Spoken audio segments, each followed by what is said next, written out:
บนนี่บ่มีไผปั่นแป้งพี่น้องเอ้ยเฮาบ่แบ่งให้ได้คือไม่แบ่งกลางคือจังเฮากินข้าวเฮากินเฮาก็อิ่มมันบ่ไปอิ่มท้องเขาพุ่นผู้บ่กินในพี่น้องเอ้ยเอาสุขสบายดี FC พี่น้องร่วมกอง Facebook ภูธรวาไรตีเด้อบุญกองกฐินของภูธรก็สำเร็จเสร็จสิ้นไปแล้วขอขอบมกขอบใจมายังทุกภาคส่วนนะที่พลังศรัทธาพลังความเชื่อแล้วก็พลังแห่งพลังทรัพย์โอ้เอาแท้เอาว่าพี่น้องเอ้ยพี่น้องบ้านทงมั่งภูธรจัดหนักเลยพี่น้องเอ้ยหมดบ้านพี่น้องนอกจากผู้ที่ว่าไปเกี่ยวเข้าเนาะโทรมาหาภูธรก็มีบ่ได้ไปแห่กฐินน้ำเด้อมื้อนี้เด้อว่าซั่นเข้างอบอยู่นาพุ่นสิให้พ่อเด็กน้อยไปต่างมาเส้นเพิ่นว่าบุญคนก็ว่าสิให้แม่เด็กน้อยไปเฮ็ดเอาแกงหน่อไม้จัก2หม้อลงไปเด้อกับลาบป่าน้ำมาเส้นเฮาสิได้ไปเบิ่งงัวออกลูกเพิ่นว่าเด้ก็บ่ตีกันบ่ว่ากันภูธรขอขอบมกขอบใจเด้อเป็นต้นแรกๆก็แม่นยายทานมหาอุ่นทองแสงโพคำเด้อเดินทางจากรัฐแคนซัสซิตี้ USA พร้อมด้วยยายคำมอนจิตสุพินเนาะ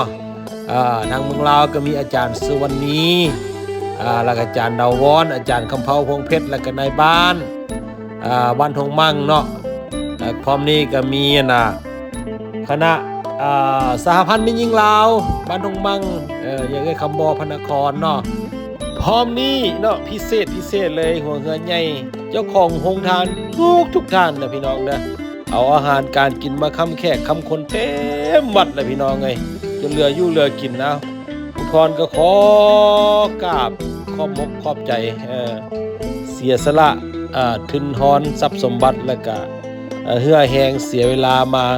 คำคู่คำคนโอ้ผู้ใดก็ว่าอาหารแซ่บเลยพี่น้องนะพี่น้องบ้านทงมั่งเราเห็นเบิดเด้อผู้ใดมาภูธรเห็นเบิดเด้อฮู้เบิดแต่ว่าบ่ขอชื่อเด้อเพราะว่ามันหลายคนย่านสิชื่อผู้นี้แล้วก็สิบ่ว่าถึงผู้นี้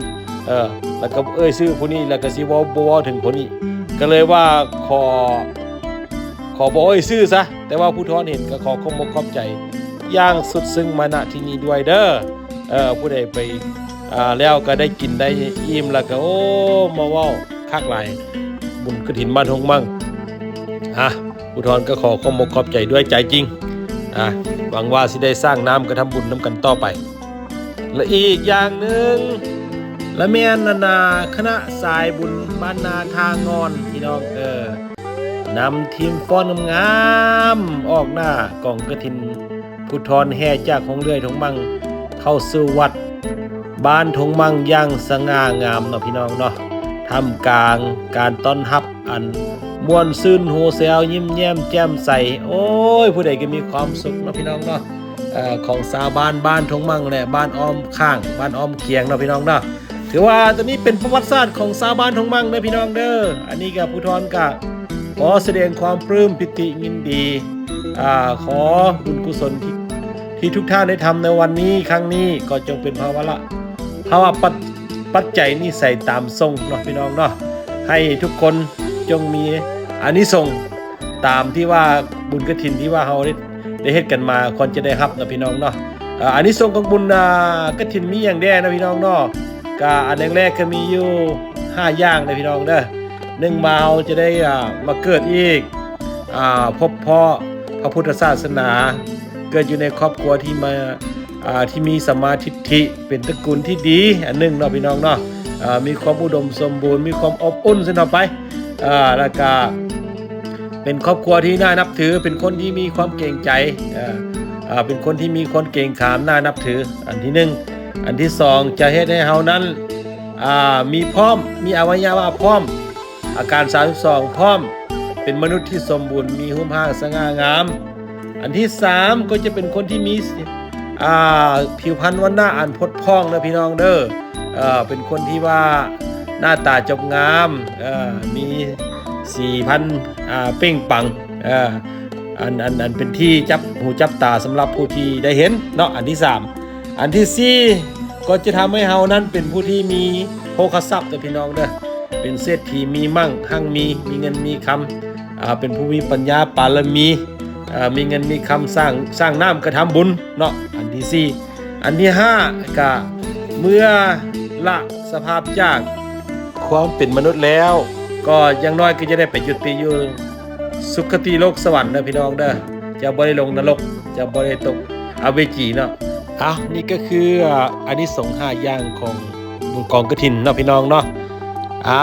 ขอบุญกุศลทุกสิ่งทุกอย่างที่ทุกท่านได้ทำร่วมกับผู้ทรครั้งนี้แล้วก็ขอจงอำนวยอวยไสให้ทั้งเฮาและท่านจงมีสุขโชคดีพร้อมนี้ผู้ทรขออุทิศบุญกุศลนี้หาพ่อแม่คุณบิดามารดาปู่ย่าตายายผู้มีอุปการะคุณทั้งหลายพร้อมนี้ขอแผ่บุญกุศลไปหาสรรพสัตว์ทั้งหลายเด้อผู้ใดตกทุกข์ขอให้พ้นจากทุกข์ผู้ใดถึงสุขแล้วขอให้สุขยิ่งขึ้นไปขอให้สรรพสัตว์ทั้งหลายจงเป็นสุขและขอให้ทุกคนทุกท่านจงมีสุขภาพเข้มแข็งแรงได้สร้างน้ำกระทำบุญน้ำกันต่อไปเนาะพี่น้องเนาะหักแพงผู้ทรในเด้อสาธุท้ายสุดและสุดท้ายหากมีได้ขาดตกบกพร่องเด้อก็ขอโทษขออภัยน้ำพ่อแม่น้ำพี่น้ำน้องเมื่อทุกท่านที่มาร่วมในงานครั้งนี้ด้วยสาธุขอบใจได้บุญหลายๆ